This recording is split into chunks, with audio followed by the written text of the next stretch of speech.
Action. Welcome to Reach for the Clicker podcast, episode 3, Return of the Podcast. I am your host, Dante, along with my co-pilot and our winged Winnebago, the Eagle 5, Jay. Sup? So, today's podcast. Really? The Eagle 5? I love it. 5, yes. I love it. So, on today's show, we're going to be talking about the movie tickets that we had punched, which is going to be America the Motion Picture, Mortal Kombat, Willy's Wonderland, and The Conjuring 3. And then we're going to switch over to our TVs and see what we streamed. Of. I can't see it.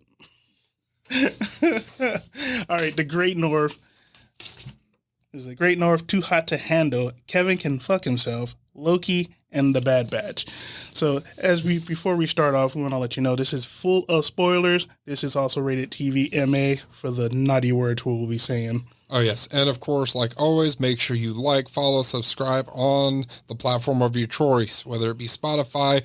We're still working on Pandora.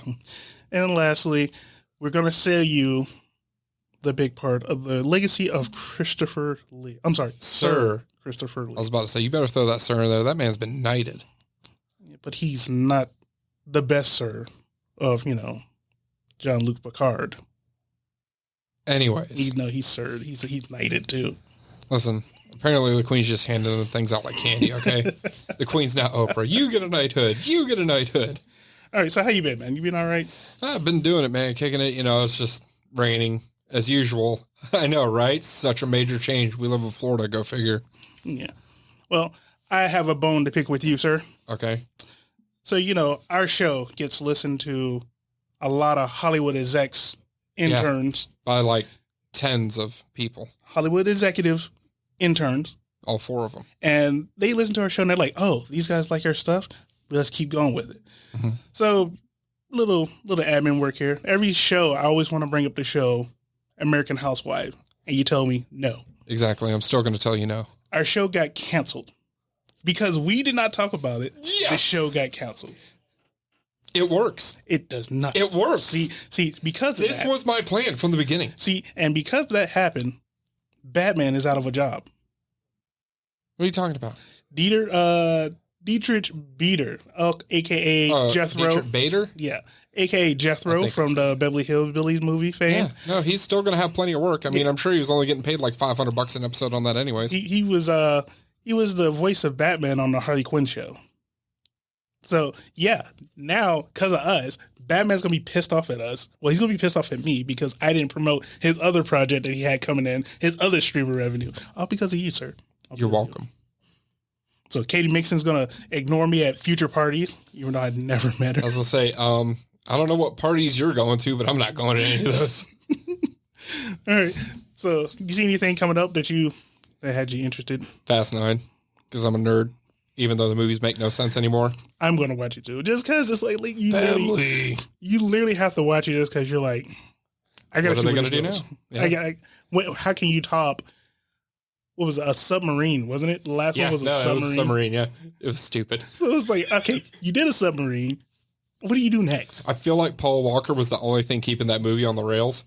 I think so. He was probably the only one like I think this is a little much. Yeah. I mean, you did a giant plane on a 10-mile highway. Then you did a submarine. What do you do next? I guess we're doing Moonraker next. All right. So anyways. I saw this trailer for a new Nick Cage movie called Pig. Don't worry. We're getting to Nick Cage later. So looking at this trailer, I'm like, the trailer gives nothing away. Like, it really gives nothing away. Like, only thing you'd see is, like, Nick Cage and his beard in the middle of the woods with a pig. And then the pig goes missing. And he's in the city. It's like, what? So he's about to go John Wick about a pig? Like, and then he's like, oh, okay, so he's going to go, like, he's, like, part of, like, a clan of assassins or something? No, he's, like, a chef, I guess. Do they pay him pork rinds? I don't know. Like, I'm so curious about this movie just because, like, the trailer has you. Listen, it's Nick Cage. You never know what he's going to do, which I'm going to use that as our segue into our first movie, Willy's Wonderland. Ooh. Love Nick Cage. Did you watch that movie? I have not. It's on my watch list. Okay, so you remember how as a kid, you'd be like, Mom, I want McDonald's. And Mom would be like, oh, we got McDonald's at home. Mm-hmm.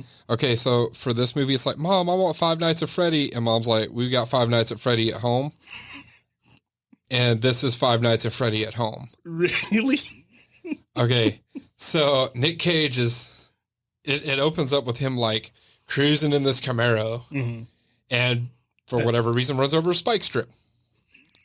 Just out in the middle of nowhere. Tow truck driver pulls up, and he sits there and he drinks this soda. Like through the entire movie, Mm-hmm. it's like Power Punch. Like it's utterly ridiculous. Mm-hmm. So they're like, oh, it's going to cost X amount of dollars for us to fix your Camaro.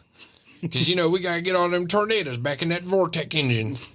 And, wait, did he just run over a spike strip? I made that last part up, but no, he did run over a spike strip saying he was going to be able to get the tires for him, and it was going to cost him X amount of money, and he had a card and he's like, oh, ATM don't work, but I know you could work it off.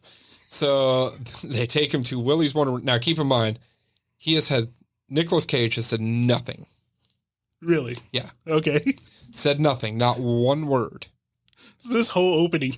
Not one word. We're like 15, 20 minutes in. Hasn't said nothing. Okay. All right.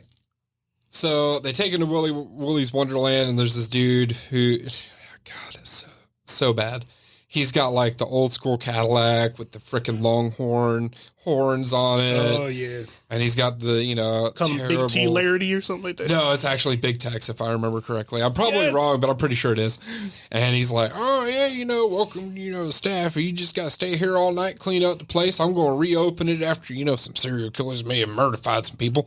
And, but we're going to clean it up, reopen it for business.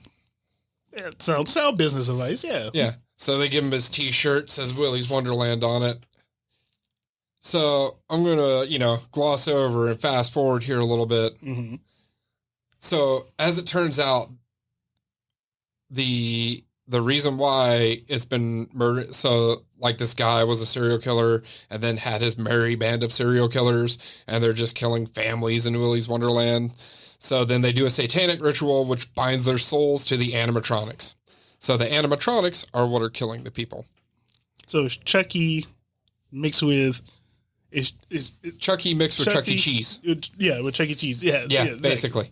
So Nick Cage is basically going ham on all these robots. Still has a set of word, mind you. Just goes ham, killing all these robots. I'm paraphrasing so hard here because this movie is so bad. These teens are like, oh, we're going to save him. And it's like, no, they're locked in there with him, not the other way around. It's, he's basically just ripping limbs off and beating them to death with them and shit. And then he cleans up the mess afterwards. It's hilarious because he kills the animatronic and it's like oil, which I guess is their blood, is all over him, all over the place. He cleans up, goes back to the storeroom, grabs a fresh shirt, puts it on, and just goes back to cleaning. And he's got a watch, and every hour or so, I guess, it goes off and he stops. Like he's literally about to get into a fight with one of the animatronics. Watch goes off and he looks at it and he's just like, ugh.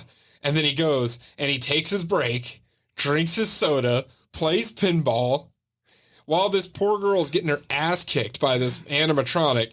And then once his break over, he comes back and kills the animatronic, bags it up, cleans up the area. Like, it's so dumb. What?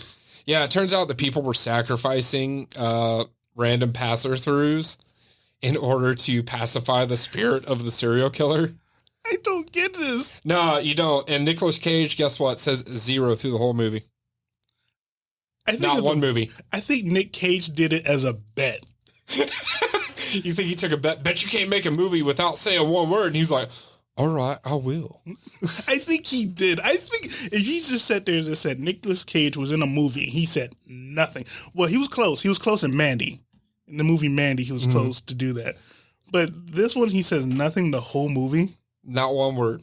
And one of the girls who may or may not be of age, it's never really explained, gets into the Camaro and rides off into the sunset with him.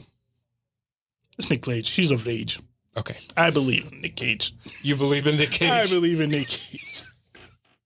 Let's move on from this travesty. But if you got, time and you want to see a pretty good B movie, I mean, it's still a dumpster fire, both metaphorically and literally, but it's an hour and a half of your life you'll never get back. So if you're just looking to waste time, go for it. But it's Nick Cage, so you have to watch it. Like that's the we literally have an award named after him, so you have to watch it. All right, so on to more fighting. Okay, Mortal Kombat the movie, the newest one. All right, so I actually had a discussion with one of my coworkers at work about it because he's a huge Mortal Kombat fan. It's Dallas. You saw him over there. Yeah. Huge Mortal Kombat fan. Actually knows the lore and stuff behind it. Okay. All right. So for him, he was like, "Nah, I loved it," and I was like, "I liked it." I was like, "There's a couple parts where I was just kind of like, what? Like when Scorpion all of a sudden speaks English? Like where did that come from?" We pre-established that he is a Japanese man in feudal Japan and has been in hell for the last however many thousand years. And you're telling me that he learned, they basically pulled a Family Guy. No, I only know that one phrase in English and then this one explaining it. Well, I mean. Nani? I'm pretty sure there's a lot of Americans in hell. Nani? But still. I mean, I loved it. Scorpion and Sub-Zero going back and forth. No, that was probably the best fight in the whole movie. No, I'm sorry. Multiple the best fatality in the whole movie was what's his name? Kung Lao. Oh, that was the best fatality. Whole movie. So I was all about it because I mean, you just sold me on it when you had Sub-Zero and Scorpion going back and forth. Oh yeah, and they're talking about there's obviously there's going to be a second one. So I'm pretty sure those two are going to come back and keep going back and forth. That's all I need. Oh yeah, no, the whole movie was definitely set up for sequels. They're trying to make that Fast and Furious money. Right. So like to be honest with you, like the rest of the movie was not interesting to me. I mean, the story. So you have this random dude. The Godzilla effect. When's the fight gonna happen? Exactly. Listen, we don't care about the rest. Like I can't even remember the new guy's name. Yeah. So this new guy, he's been drawn into. It's not even a tournament. It's just Kung Lao. Is it? No, Shang Tsung. Shang Tsung. Yeah, Shang Tsung's literally like going around just offing, opponents in the near tournament. Mm-hmm. So you're cheating before the tournament even happens. We're not even going to get a tournament. So he's like, we don't even want a tournament. We're just going to kill everybody. That could be a possible threat. We're just going to straight up cheat. Like not even going to hide cheat. Just like we're showing up in other realms and killing off fighters. And the Outer Gods did nothing about it. Like Raiden's like the only one like, hey man, you guys just like stick to the rules. And they're like, he's rules. Like wagging his finger at him like naughty, you shouldn't be doing that. And they're like, yeah, stop us. And they're like, they whatever, take the life of another entrant into the tournament. And you're like, okay. So you have like the new guy who somehow gets powers that he find out that he's like the long descendant of Scorpion. I know, it was so stupid. So it was so fun. And then what really infuriated me about this was Goro has fell so far down the power tier. Remember? I know. Goro used to be like, that was your mini boss, man. And like that's where you lost your quarters at, right there. Mm-hmm. Like every time you played in the arcade, you played Mortal Kombat, you lost your tokens. Are you kidding me? I had it on the original Game Boy. Even on Super Nintendo and the Genesis and all that, you still got hung up on Goro. Oh yeah, Goro now in the original Mortal Kombat movie. Yeah, he just got hit in the nuts and then pushed off a cliff. When we had a white guy raiding. Yeah, and then this one, he was doing work, and then all of a sudden, our main guy, who the long lost descendant of Scorpion, gets his magical powers. I'm so glad that he was at least Asian, because like in the first movie, we got this Japanese god of lightning, and it's a white guy, white guy. Yeah, David Carradine. I mean, he was kung fu, so still it makes no sense. He was kung fu, so I can see the mindset of that executive. Like, he is in kung fu. Kung fu. Why not? I think the role fits. Somebody hand me a stack of hundreds to light this cigar. But yeah, other than that, so I'm interested. I want to see where else it goes, but I'm kind of upset there's no tournament fight. The fatalities were awesome. Oh yeah, no, the fatalities were amazing. Yeah, the fatalities. Like Kano was annoying as hell. Oh, I know. But I think he was the main reason to sit there and watch this movie.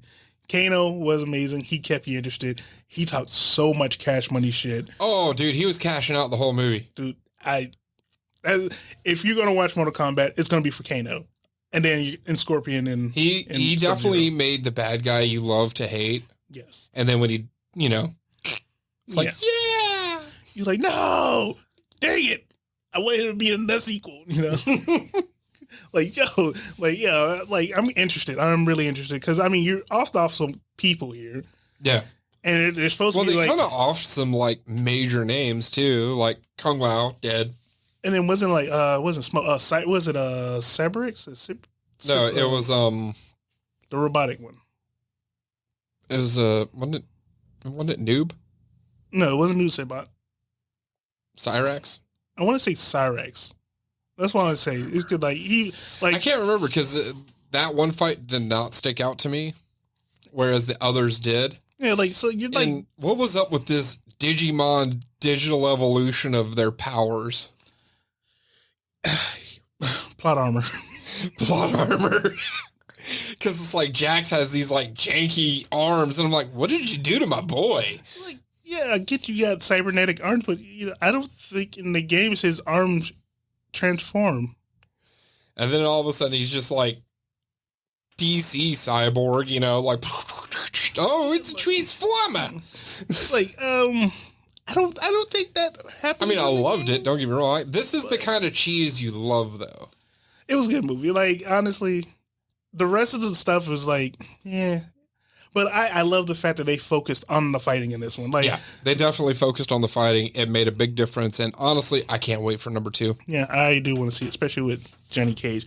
And for those Hollywood execs out there that listen to our show, yeah, The Miz would be a really good Johnny Cage. Like, I'm for it. Go get The Miz to play Johnny Cage. Because I would hate him and also love him at the same time. Do you really think there's some like Hollywood intern actually listening to our I know they are because American Housewife got canceled because of us.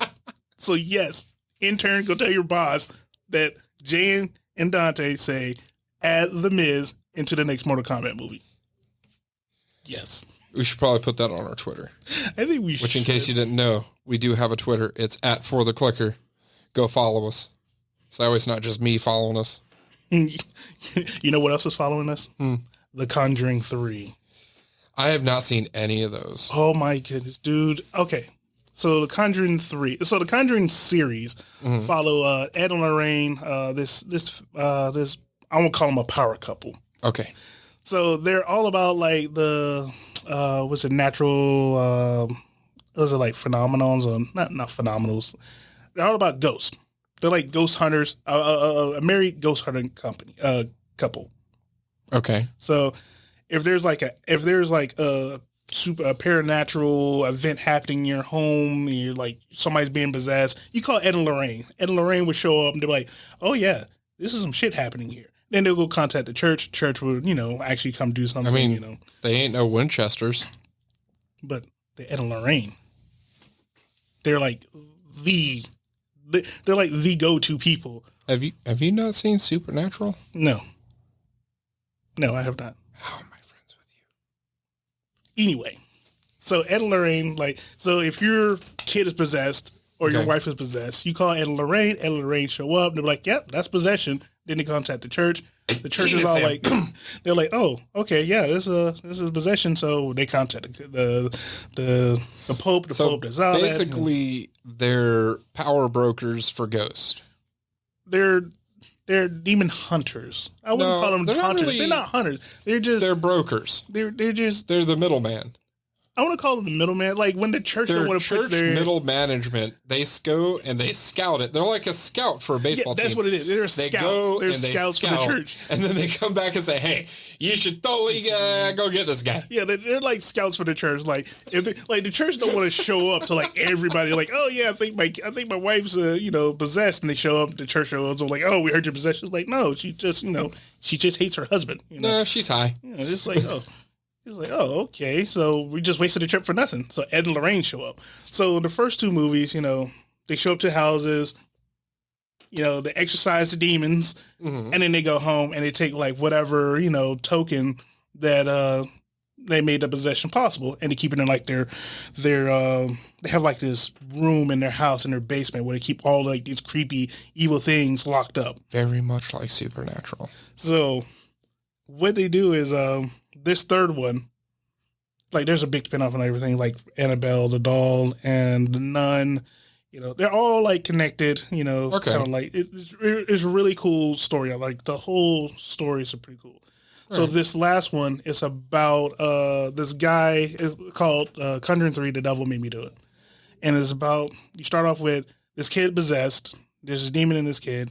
And Lorraine is there. I think I did see the trailer for that. Then like they roll up on him and he's like all covered in blood and stuff. And he's like, what happened? So the demon transferred from the kid to the family friend. Okay. So they're and Lorraine like, oh, we're done. We did our job. Cool. Another soul saved. Let's head home. Well, the guy who got possessed ends up like killing this other friend of the family, and of course he's up for murder. Now this is like back in the 1970s. They're like, what? We got a murderer? Who does this type of stuff?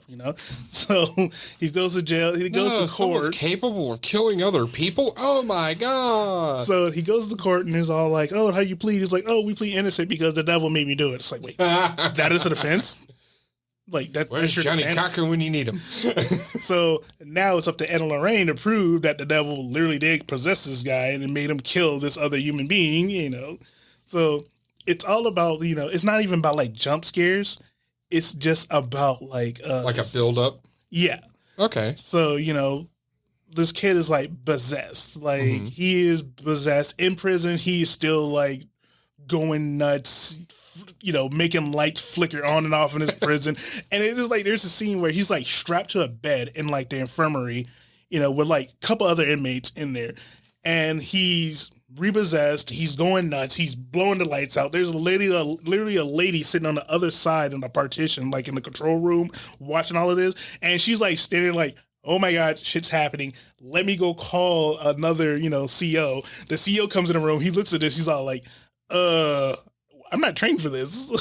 So he's like, they were all just as someone watching. Who used to be a CO, I can tell you right now, I'd have turned my ass around, been like, nope, we did not cover this in training. Goodbye. Yeah, they literally sat there and watched this kid like flip a bed. All the other inmates are still in there, like freaked out. And there's like, he's doing like demonic voices and stuff. And you're like, why is nobody just doing anything? For some reason in my head, whenever you said that and all the lights are out, I don't know why. This is just how my brain works. It went back to that old Bush skit from SNL. Oh, it's all dark. It's spooky. It's spooky. Dude, it was like, so like Ed and Lorraine are literally trying to, they find out that he's been like put roots on. So now we're going to voodoo. Yeah, but for them, I feel like this is an easy thing because it's just like you show up, you peek in, you go, yep, he's possessed. Let's go get the church. Bye. So they go and they try to do exorcism, but they kind of find out it's like a root's been put on them. So now they gotta go find the source of the person who puts the roots on this guy to possess him. So now you look at dealing with the demon cult. Okay. So now we have a demon cult. Ooh, there's a demon cult. We got layers. Yeah. So Lorraine's using her powers. She has powers. Mm-hmm. So she has powers to see, communicate with the dead to see what kind of happened. So she gets kind of like possessed and she can like interact with the world with that person. So she can like show the police, hey, here's where the dead body fell at in this, ravine. I totally didn't put this body here, but this is where it is. Right. So the cop has to believe like, oh, well, you're a medium. You're telling me that, this body fell into this ravine. We dredged this ravine like 2 times. I guess we could dredge it for a 3rd time. Oh, snap, there's a body there, Surprise! So, because the medium said so. So, Lorraine's like trying to battle, trying to find this devil worshiper so, she could stop him from, spreading these roots out. Ed, the muscle, the loving husband, they're very loving, He's the muscle, but he ends up having a heart attack, so he's kind of like out of the game. You're like, well, that's kind of terrible muscle if your muscle just strokes out on you. Well, also, you got to go back to The Conjuring 2 for, Oh my God. for, to build up on what happened to his heart. And you're like, oh, it's connected. Oh, snap, it's connected. So, you end up like facing this devil worshiper down in his basement, and Ed's possessed with a sledgehammer. He's trying to kill his wife, and his wife is all like, honey, remember who we are. And then he gets to him at the last second. He ends up like demolishing like the devil worshiper's table, which sets the guy free. And So wait, the wife died? No, the wife is still alive. Oh. But she used she lured him to the area to, make him use his muscle to destroy the artifact that was possessing the guy. But I thought Muscle had a heart attack. And then, it gets even better because he's doing all this strenuous activity, his heart was about to give out. And because she was the loving wife that she is, she had his pill in a little locket on her chain. I was like, oh my God, this is so much love right here. Deus Ex Machina, you're way out of that shit. Dude, I'm telling you, when you watch them, they're like the best power couple. Like they're like yin and yang, peanut butter and jelly. They are What was each other's plot armor? Plot armor. You saw it coming, and of course she's a medium. She also kind of saw it coming too. I didn't want to throw that in there. I wanted you to be surprised when you watch the movies. Like, oh, she foresaw this. She kind of knew that it was coming. No, it's called the writers went, oh shit, we can't have him die here. But The Conjuring 3 was really good. Like if you like horror, if you like scary movies, horror, this is really good. Like The Conjuring series. I know my girl's been wanting to watch the third one, so I guess I'll have to watch the first two, so that way we can watch the third one. Right, it won't disappoint you. Like I said, it's not like it's dealing with the paranormal, ghosts and stuff. But Ed and Lorraine, they don't do too much wacky stuff to make you be like, what the hell? Like, really? Like, you really want me to believe it? Like, it's somewhat believable. And, it's based off, most of it is based off of their actual cases that they have. They're real life people that actually have cases. And that's the other cool part about it is they literally play like the audio and video of their cases. Like Didn't at the end of the movie. do this in a movie before and then it turned out to be fake? Everybody questions Ed and Lorraine because everybody questions ghosts. No, I'm talking about the. It's not like Blair Witch. No, not Blair Witch. No, Blair Witch it was the alien one. Remember, aliens were abducting people and there'd be an owl, and it had Mila Jovovich in it, who was like the narrator kind of deal, and they were showing side by side footage of like the actual event and then their interpretation of it. God, I can't remember the name. I don't know. Like the only reason why I give Ed and Lorraine credence is because they literally have they have an actual exhibit. They all the dolls and stuff and everything. And like Justin Lin, you remember that name? Mm-hmm. He's literally he directed. He uses the source material and he actually does a pretty good job of putting in motion picture. Because I mean, let's just be real. Yeah, well, most people don't believe in ghosts, and most people. We will have to give it a watch on one of our movie nights. Definitely watch it. So I called you last night and told you to watch this movie. I'm glad you did. Oh, yes, because I was very adamant. I saw it, and I didn't tell my girl anything about it. I was like, hold on. I was like, boop. I just put it on because, like, I saw the trailer for it, like, the day before without her, and I was like, oh, no, we got to watch this. Mm-hmm. So this movie, America, the Motion Picture, out on Netflix. I think they released it a day early. If they'd have released it on the 4th of July, it would have been one of those, like, theming. Like, I feel like it should have been released on the 4th. It was released on your birthday, which the 3rd was your birthday. Happy birthday. Thank you. And I feel like it should have been released on the 4th. It released on a very important day anyway, so the 3rd? No, it 4th? Didn't. It should have been the 4th. No, the 3rd. It's a very important day. It doesn't work with the theming. It works. No, it doesn't. You celebrate my birthday, then you celebrate America's birthday. Stop trying to co-opt your birthday with the 4th of July. I can do that. No, you can't. I can. And the 4th of July is not the reason we have that holiday for your birthday. Yes, it is. No, it's not. Stop it. Anyways, we're moving on. Oh, no. One more quick thing. You know who else's birthday is on the 3rd? Who? Tom Cruise. And that is America's action star. That is America's crazy person. So me and Tom Cruise, that is a more than enough reason to celebrate the 3rd as a so holiday. you're going to go join the Church of Scientology now? I am not joining the Church of Scientology. Why not? Y'all share a birthday. So obviously the Church of Scientology was made for both of y'all. No. Oh, yeah. No, we're using your logic here. I like my sanity. Obviously We're going to see, because we're talking about Scientology, now we're going to get our show banned. We're never going to make Pandora. Thanks a lot, asshole. Yeah, you're probably right. I don't think we're going to make it anyways. But, so, America the Motion Picture is like when you see all the dude bros going, America, America, America. This is like that, but in 1776. Oh my gosh, this movie is the epitome. Like, think of drunken history, and just you went to a frat party and then you did turned it to 11. Yeah, you did drunken history at a frat party, and this is the end result. Like, it goes off the rails. I don't even think it was on the rails. How crazy is it? I mean, there were rails involved in this movie, but I don't think there were train rails. Okay, I'm just saying. But the movie is amazing. Like, it tells the story of America from the perspective of George Washington, not George Bush. Why did I say Bush? Of George. I don't know, Washington. but apparently George Washington was best friends with Abraham Lincoln. Like, the best friends. Like, they were bros, and they were like.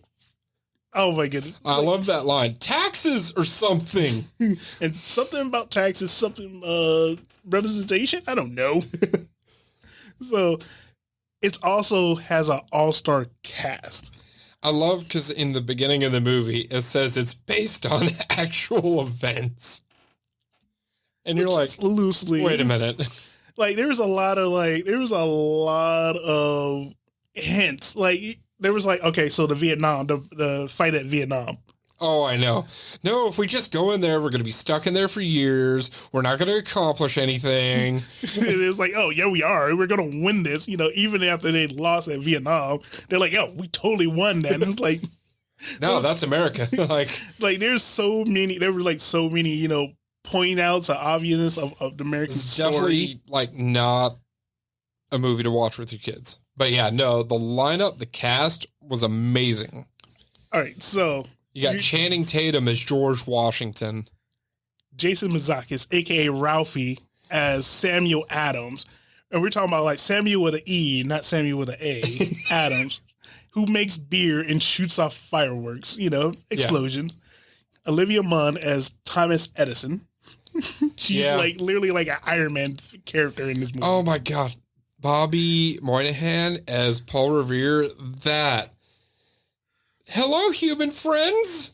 I love Bobby Moynihan. Like, he's just so silly. Like, anything he does is like silliness. Bonkers. And then how about the whole RoboCop theme? Like, the movie gets so crazy. He turns into like a centaur RoboCop. He was the fastest racist in America. I forgot about that. Oh my God. Like, okay. Let's just brought it back. Okay. So, George Washington and Abraham Lincoln are at this play to, watch the Red, White, and Blue Man. And yeah, the Red, White, and Blue Band. That was amazing. And don't forget Benedict Arnold. Oh, I have a surprise for you. So, they're in their box, and Benedict Arnold shows up and assassinates Abraham Lincoln. No, but who was Benedict Arnold? Benedict Arnold was Andy Samberg. Okay, yeah, because I Brooklyn Nine-Nine fan. I love the fact that they had Simon Pegg, the only British guy in the cast, as King James. Yes. So, Benedict Arnold ends up assassinating Abraham Lincoln. And on his death, while his throat is literally ripped out, he's telling George you forgot Washington, because Benedict Arnold is a werewolf. Not even get to that yet. I know, but it's how Abraham Lincoln wasn't shot. He got his throat ripped out. How did he get his throat ripped out?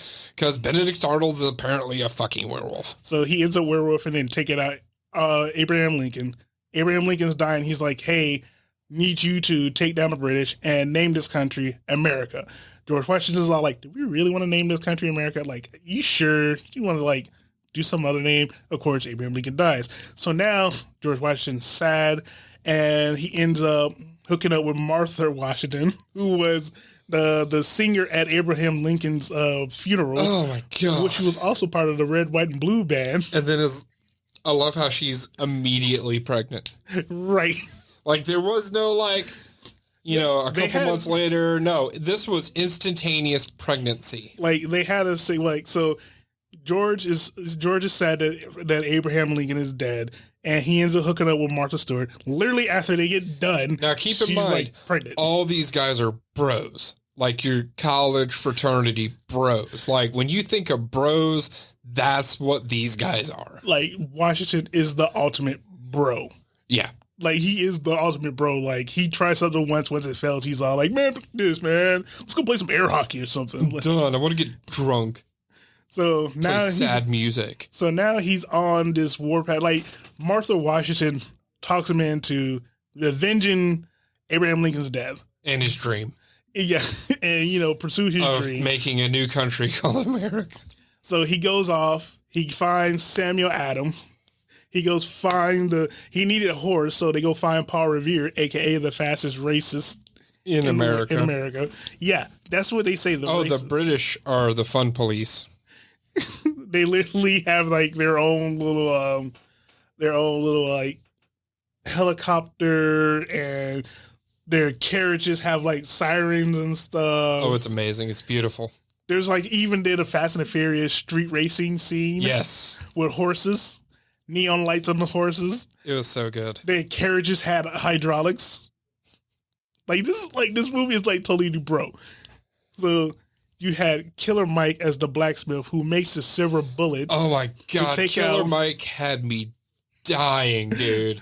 He makes a silver bullet He was take out so good. Benedict Arnold, who's a werewolf. Like, I honestly didn't think it was going to get any better until Killer Mike showed up, and then I was like, no, it can get better. This is amazing. They had the transporter on there. Oh, yeah. He was only like a quick thing, though, but it was still funny. It was still funny because, in the movie, the transporter with, Jason Statham, Who's British. He's British. He was the driver for Benedict Arnold, who's driving, he's the driver. He's the transporter. He's able to get person from A to B with no problems. And, of course, he pulls this off in this movie because, he's Jason Statham. Nothing ever bad happens to him. Oh, my God. I love how when they were coming out of Vietnam and he bites, who was it? Geronimo. Yeah, he bites Geronimo, so he cuts his own arm off. Who was his voice? It was Araul Max Trelio. Like, I cannot place him in anything. Like, I'm trying to think. I was like, my brain was racking on like, what else was he in? And I couldn't think of anything. So apparently he was in Riddick. 13 Steps. I want to say he was actually the bad guy in Riddick. I might be wrong. He was in, but I'm more than likely wrong. Did you ever watch Mayans? I did not. Jamestown, Hawaii 500. So I think his claim to fame is the Mayans MC, like the FX, because it was the spinoff of Sons of Anarchy. Yeah. So yeah, he's one of those faces that you've seen. I mean, you're like, I've seen him somewhere before, and you're like, eh. And looking at his history, I mean, he had a lot of small parts. I think Mines is his breakout role that got made his name and stuff. But the whole movie goes bonkers. Like, it is straight up. It's 100% worth the watch. Like, even it's so much I cannot put into words how crazy this movie gets. Okay, you got Paul Bunyan. Oh yeah, and Ox fighting Big Ben, the clock. That was the end scene, like the big, the climactic fight scene of the British and the Americans clashing at the Gettysburg Address. They're literally looking for the Gettysburg Address. Not like the speech or anything. They were looking for a physical address for the Gettysburg Address. It was so beautiful. It was one America It was street. Wonderfully stupid. One America street. Dude, they even threw in some Star Wars reference with the double-decker buses were the AT-ATs. It was good. It was good stuff. Ladies and gentlemen, I implore you, you have to go watch this movie. Do not watch it with your children. You have to watch it. All right. Enough with the movies. All right, we got to move on to TV shows. So, The Great North has wrapped up. It's on hiatus now. So the season finale for The Great North was a Titanic theme. Yeah. Like Wedding. It's a Titanic themed wedding. Like every single joke about this show about the Titanic was in there. Like Honeybee was trying to find somebody from the movie to come to their wedding, and I forgot, who did they eventually find? They get to the baby from. Oh, that's right, the baby. They're just like, no, I'm her only family. Right, you remember with what's his name? Billy Zane steals the baby, trying to get on the boat. Yeah. They get her to show up at the wedding. They're like, "Oh, do the thing." Wah! Like, oh, that's totally her. That was good. That was a great season finale. If you haven't watched it, The Great North is awesome. I've been watching it on Hulu. And I swear to you, ladies and gentlemen, it is one of the best animated series we have right now because it is just so funny. Like, the jokes are there, they're hit, they land. There's like no miss. It's like nothing obvious like Family Guy. Like, it's not forced, no cutaway gags. It's just pure funny jokes that land. So moving into our next animation category, for me, for Star Wars fans, this has been a great show coming. It's called The Bad Batch. I'm going to punch you.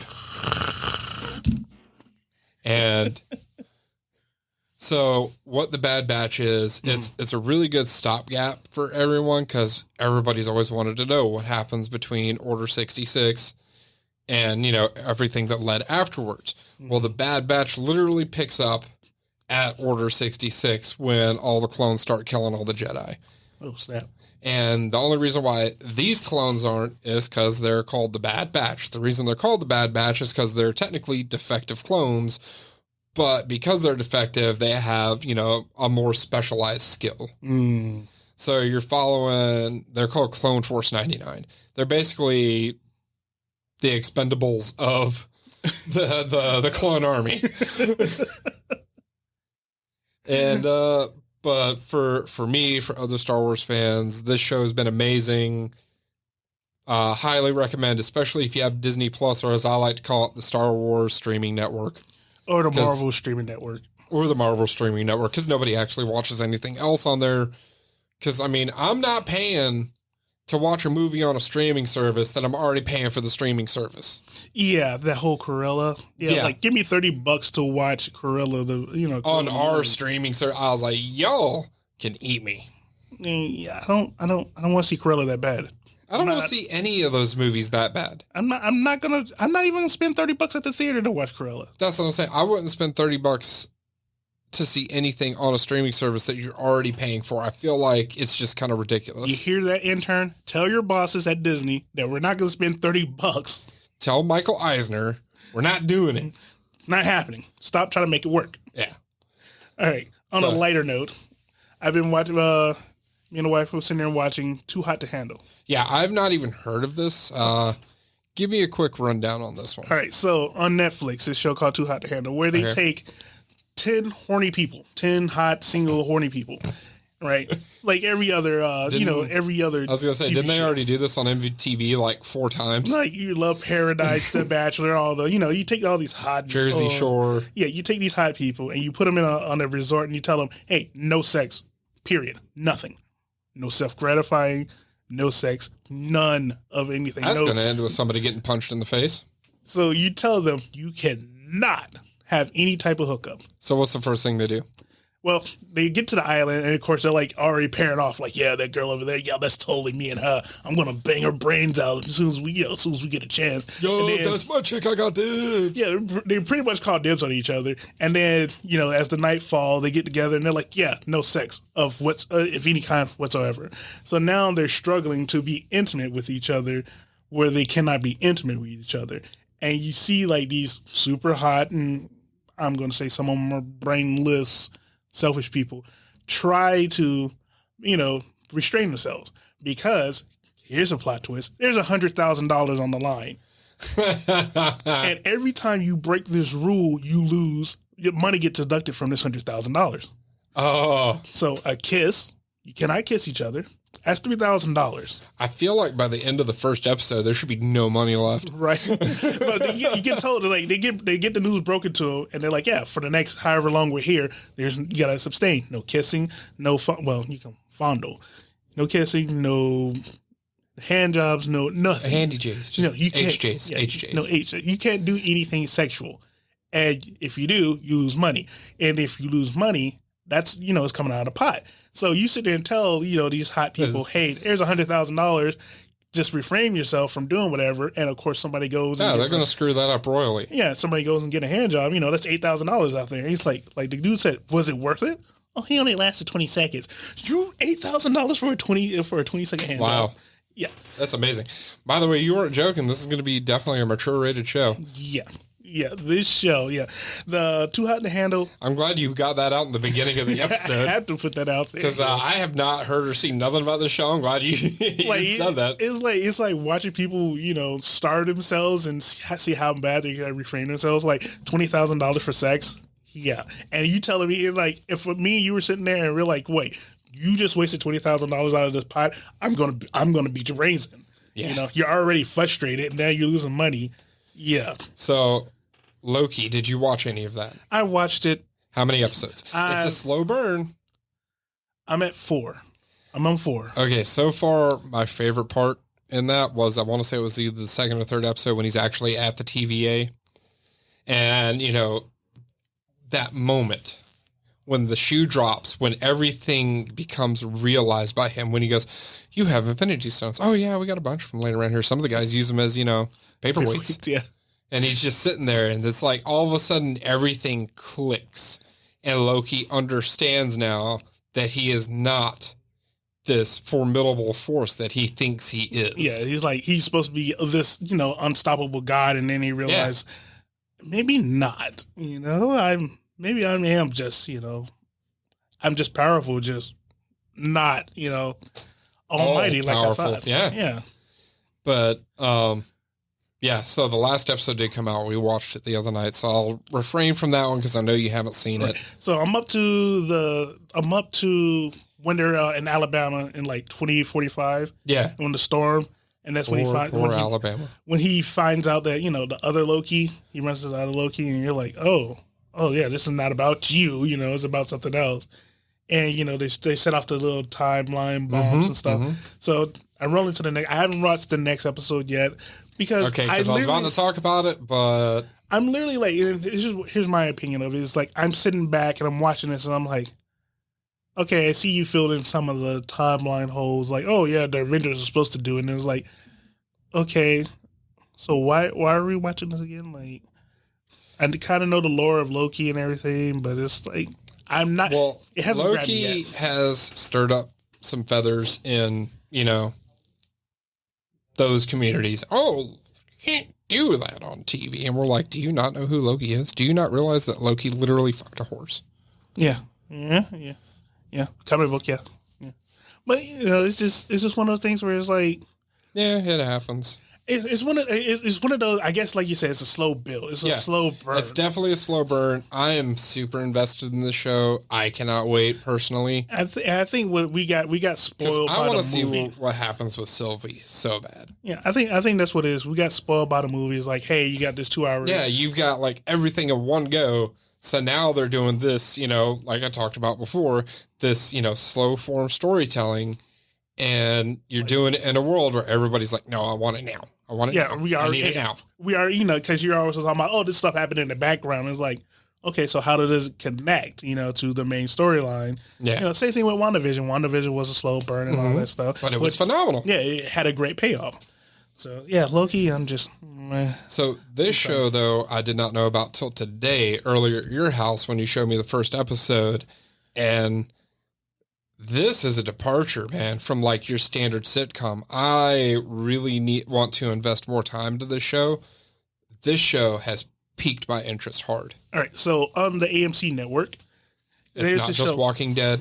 Yeah, they make other shows now. It's weird. So there's a show called Kevin Can Fuck Himself. That's what they, or the side was going to be Kevin can F himself, depending on which way you Either way, it's the actual title of the show. I didn't believe him until he showed me it is. Right. So the setup is, Kevin is your Kevin James type character, your King's a Queen, your everybody hates Raymond, the goofy husband that goes off and does goofy things while the wife sits there and has to hold, the bag while he goes and does dumb things, like Peter Griffin, well, the show is shot like a sitcom. You got the laugh track and everything. You got the the sister, the best friend, the dad or the mom. One of the parents, and everybody's all like encouraging Kevin to be this terrible person to do. He really is terrible. Do these silly stuff, but this is where the show gets really good. So when you're sitting there watching, you're watching it sitcom wise.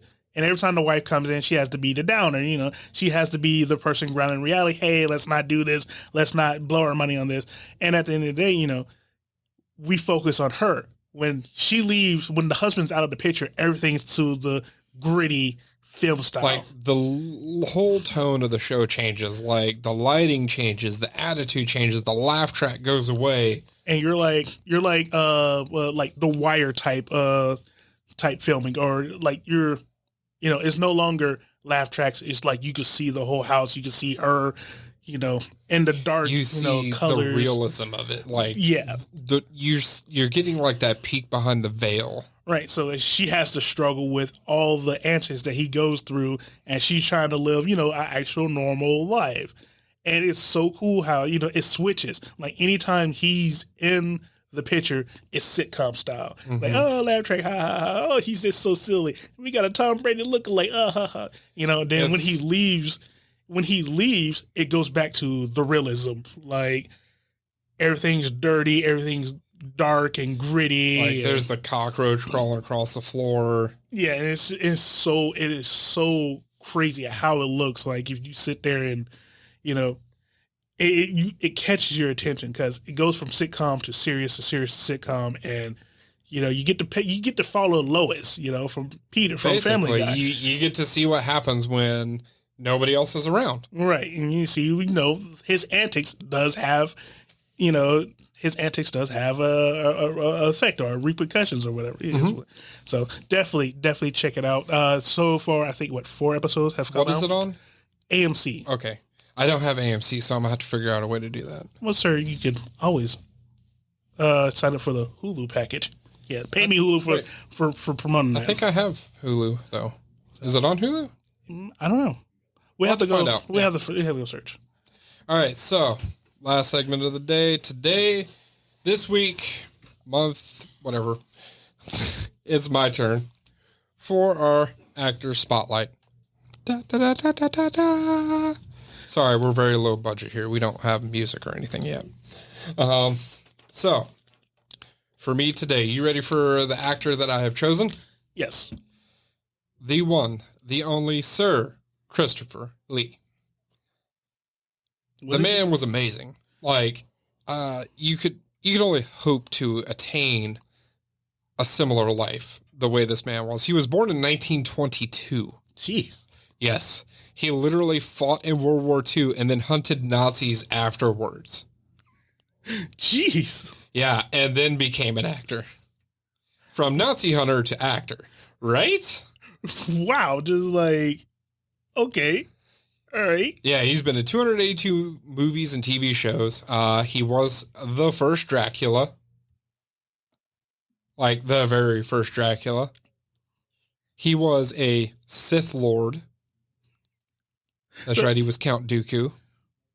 Well, which one was that one? That was the prequels, 1, 2, and 3. Or 2 and 3. Ooh. Okay, all right. Best part of those movies was him. He was in some movie with a ring, something, I can't remember what the name of that movie was. It was some lesser trilogy. I can't wait for the heat on that one. Hey. I mean, do you even know what that name is? Listen, there's only one trilogy, all right? And it's not Return of the King. I think, some kid working at a movie's fast food restaurant will be highly upset that you said that. Good. I hope he does. But yeah, no, he was even in a metal band. What was the name of the band? I can't remember. Listen, the band, I actually looked them up the other night and listened to some of the music. Mm-hmm. It's not bad. It's not great. Honestly, it's okay. It's okay. It's okay music. You can listen to it. It is, something that you could listen to, especially if you're into metal. It's more like orchestral metal, really. If we're being honest. Yeah, I would say orchestral metal. But my favorite movie with him in it was James Bond, the Man with the Golden Gun. Yes. Yeah, he was the bad guy, the villain, Scaramanga. Yes. God, he was so good in that movie. He was amazing. And then, so I just found out, too, the other night that he was in a movie. It was not so good. It was definitely not so good. What movie was that? Howling to Your Sister is a Werewolf. What was the name of it again? Howling to Your Sister is a Werewolf. Okay. Basically, so here's the long short of this movie. Shows up to a funeral, says, your sister's a werewolf, walks away, starts stabbing werewolves in the chest. Then there's wolf titties. And then he goes away. All right. So sell me on this legacy. Like, this one's easy. Streep Award. Really? 100%. I am 100% down. Look at the movies he's done. He was the original Dracula. Okay. The Dracula. Okay. Sir Christopher Lee is the Dracula. I don't know if you're making the connection here that he was the first. He started acting in 1945. Okay. He got done hunting Nazis and they said, you know what? I'm going to be an actor now. Mm-hmm. Mm-hmm. Then he was a Sith Lord, probably one of the best Sith Lords, Count Dooku. I mean, in one of the greatest franchises in history, Star Wars. I don't think he was in Star Trek. Anyways. Okay. No, if he was in Star Trek, he probably would have got the Jamie Kennedy Award. No. So, all right. So you're telling me, okay, so he was in Star Wars. He was in Lord of the Rings. Yes. Hobbits. Yes. He even voice acted in Kingdom Hearts. Yes. I'm not seeing I'm not seeing him stand out. I'm not seeing him Meryl Streep in these entries. Like, I don't see him taking over. Well, yeah. I mean, unfortunately, he passed in 2015. He's not really taking over much of anything now. No, I'm saying you're just stuff you just named off. Okay, you just named off Star Wars. Okay, so honestly, he gets the Streep Award simply because he literally hunted Nazis. I mean, yeah, but we got to focus on the career. Like, we know he's a great man. His career was killing Nazis, but he didn't do it in Glorious Bastards though. No, he did it in real life. I don't know if we can't count outside stuff for his work. Fine. God, maybe Cage then. Because, I mean, The Howling 2 definitely puts it in the crazy category. So looking at his resume of work, right? Mm-hmm. There's nothing I'm looking at this stuff and I cannot sit there and think, oh, yeah, I mean, Christopher Lee, this movie would have been crap without Christopher Lee, Yeah, Star Wars Episode 2. All right. But, he was also in a lot of stuff. Who was also in a lot of stuff? Samuel L. Jackson. Mm-hmm. So he was in also a lot of stuff. So what separates him from the rest of these guys? Like, what key performances that you're like, yes. Like, I get Easy. Star Wars. Non-British accent, or actually non-fake British accent. He's actually British. He's one of the 6 actors that Britain has. Yeah, you ain't gonna lie about that one. I was watching some, and now they're down to 5. Like, I was sitting there watching some BBC, and it's like literally it's like the same 6 people over again. Yeah, like they get new shows every other year. It's like, geez, really?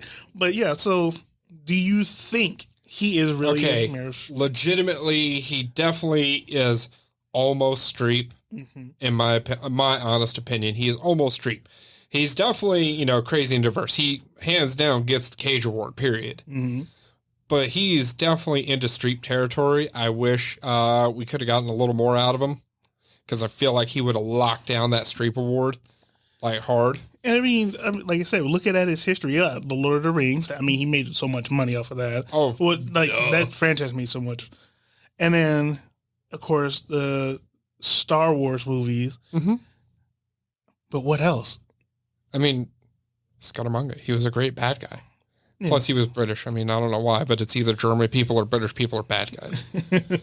So, all right. So, you're saying that he's a Meryl Streep. I'm saying he's Cage with his foot in the Streep Award. So that's your. So which one is it? Has to be one or the other. What is it? We winged it on the past few. Why can't we just do that again? All right. So, where's your assessment? I will. Okay. All right. With you, I'm gonna go ahead and I'm gonna agree with you. I'm gonna agree with you right here, just for this one point alone. Until it happens again. He hunted Nazis. He killed Nazis, so he's automatically, A+. So we will put him in the Streep Award. Okay. So he's joining that very elite few of the Streep Award. Yes. Which we should probably start keeping track of that. We are up here. Yeah. Totally are. Yeah. We're not just winging this around here, ladies and gentlemen. We actually know what we're doing. Yeah. Yeah. We're competent. Are we? You could totally, invest in us. And I mean, we're smarter than this. Yeah. So we only play dumb. We only play dumb. Yeah, we totally play dumb. Totally. All right. So we're going to go with Christopher Lee as a Meryl Streep type actor. All right. Well, on this note, we're going to go ahead and we're going to end the show. I will ask you to tune in next week or whenever it is that we can get around with it, because one day I promise we will be consistent, just not sure when. We will be consistent. But don't forget to like, follow, subscribe on your platform of choice, whether it be Spotify, Stitcher, Google Play, however it is that you enjoy podcast. I've been Jay. And I'm Dante. Come back soon. We love you. Bye.